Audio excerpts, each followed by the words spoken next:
योगेंद्र जी, ये जो मैसेज दिया ना अपने रोल मॉडल का, ये एक फ्रेमवर्क है।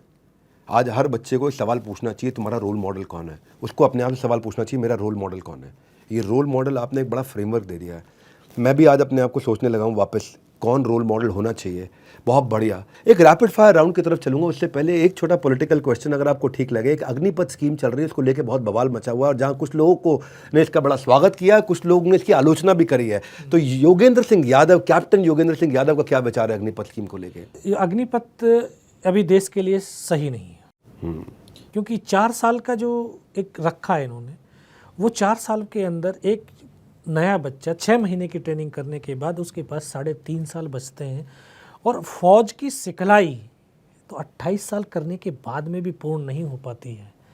तो हम 3.5 साल के अंदर वो बच्चा छुट्टी भी काटेगा और उसके 2.5 साल के आसपास उसकी सर्विस बचेगी। 2.5 साल में उसका सोच क्या होगी कि यार मुझे तो वापस जाना है। तो आपको लगता है समय कम है? समय कम है, समय कम है, पूरी तरह डेवलप भी नहीं होगा और कंट्रीब्यूट करने का समय आएगा तब तक वो बाहर हो जाएगा।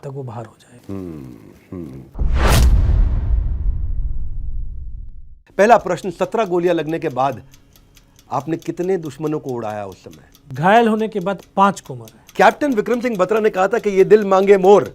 टाइगर हिल को जब आपने जीता तो आपके मन में क्या आया? मेरे मन के अंदर सिर्फ एक ही विचार था, परमात्मा से यही अरदास करता था कि ये शरीर से सांस निकलने से पहले हर हाल में लक्ष्य पर तिरंगा लहराना चाहिए और स्वरोच्चारण की शक्ति बचे तो अंतिम शब्द वंदे मातरम निकलना चाहिए। आपकी उम्र 19 साल थी उस समय, तो युद्ध में क्या लगता है कि जोश ज्यादा काम आता है या अनुभव ज्यादा काम आता है? अनुभव के साथ में जोश, दोनों चाहिए। दोनों चाहिए। अनुभव के साथ में जोश। सैम मानेकशॉ ने बोला था, अगर कोई कहता है मुझे डर नहीं लगता तो या तो वो झूठ बोल रहा है या वो गोरखा है। ये गोरखा डरता नहीं है। परमवीर चक्र विजेता योगेंद्र सिंह यादव को भी क्या कभी डर लगता है? उस टाइम पे नहीं लगता। आप बिल्कुल डरे नहीं थे? नहीं, इतनी गोलियां खाने के बावजूद? बिल्कुल नहीं डरा। चलो ऑफ बीट, क्या मानसिकता थी उस समय आपकी? इतनी गोलियां लगने के बाद मन में क्या विचार आया? बस मन के विचार यही था कि यार जो मेरे साथी शहीद हो गए हैं, ये सरजमी मेरी है और जब तक सांस है तब तक ये सरजमी अपने पास रखूंगा। ये जाने नहीं दूंगा जमीन, जाने नहीं दूंगा। ये टाइगर हिल वापस चाहिए मुझे। यस, इनको उखाड़ूंगा। इनको उखाड़ करके भगाना है और भगा करके ही आया।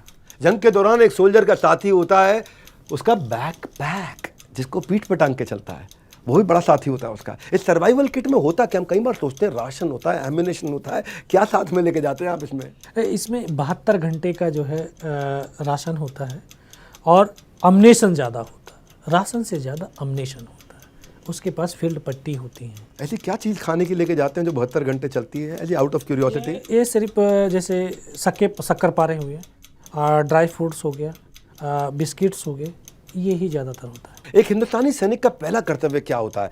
दुश्मन को मारना या अपने साथियों को बचाना? दुश्मन को मारना।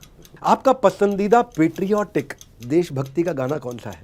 ये शान तिरंगा है मेरी जान तिरंगा है, ये मेरा जो है फेवरेट है। फेवरेट सॉन्ग है शान तिरंगा मेरी जान। और लड़ाई के दौरान सबसे जो है फेवरेट रहा लोगों का जो है, क्योंकि उस समय चिट्ठियों का जमाना था कि चिट्ठी आई है वतन से चिट्ठी आई है। आजकल के जो स्कूल है, क्या उसके अंदर आर्मी ट्रेनिंग अनिवार्य करनी चाहिए? बिल्कुल करनी चाहिए। बिल्कुल करनी चाहिए।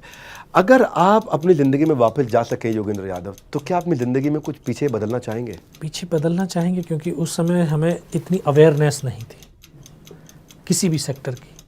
तो उस समय अगर जो है वो अवेयरनेस होती तो शायद आज हम बहुत ऊपर होते। वाह वाह वाह।